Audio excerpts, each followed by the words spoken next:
dowladda Iiraan ayaa sheegtay inay kontarooli doonto biyaha gacanka iyo marinka Hormuz doomaha ajaanibta ah ee soo galaya. taliyaha ciidamada badda Iiraan Admiral Ali Rida Tangezeri ayaa sheegay in Iiraan ay xaq u leedahay inay kontaroosho doomaha ajaanibta ah ee soo galaya biyaha gacanka. Tangezeri oo warbixin siinayay wakaaladda Tasniim ee waddanka Iiraan ayaa sheegay in Iiraan ay xaq sharci u leedahay inay kontaroosho ama ay ilaaliso marinada biyaha gacanka iyo Hormuz doomaha dagaalka ee ajaanibta ee soo maraya. oo intaa ku daray in doomahaasi dagaalka ah ay ku jiraan xitaa kuwa dowladaha waaweyn sida Maraykanka.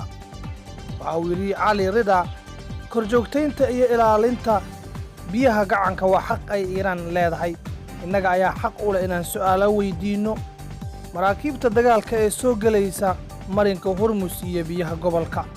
waxa uu intaa ku daray Cali Rida, taliyaha ciidamada badda Iiraan, joogitaanka doomaheenna biyaha gacanka waxa ay sidaan ayuu leeyahay fariin nabadgelyo iyo mid saaxiibtinimo. mana jirto wax damac siyaasadeed oo aan ka leenahay dowladaha dariska. intaasi waxa uu ku sii daray sidoo kale Cali Rida, waxaa jira dowlado ajaanib ah kuwaas oo khatar ka abuuraya biyaha mandiqadan oo ku safro 40% shidaalka caalamka. laakiin anagoo fariinteennu waa mid nabadgelyo iyo mid saaxiibtinimo. waxaan dhowr jeer u sheegnay oo ku celcelinay inay ilaaliyaan xasiloonida mandiqada, balse dowladda Iiraan waxay go'aan ku gaartay in ay ilaaliso ama ay kontaroosho doomaha dagaalka ee dowladaha ajaanibta ah ee soo galaya biyaha gacanka iyo marinka Hormuz.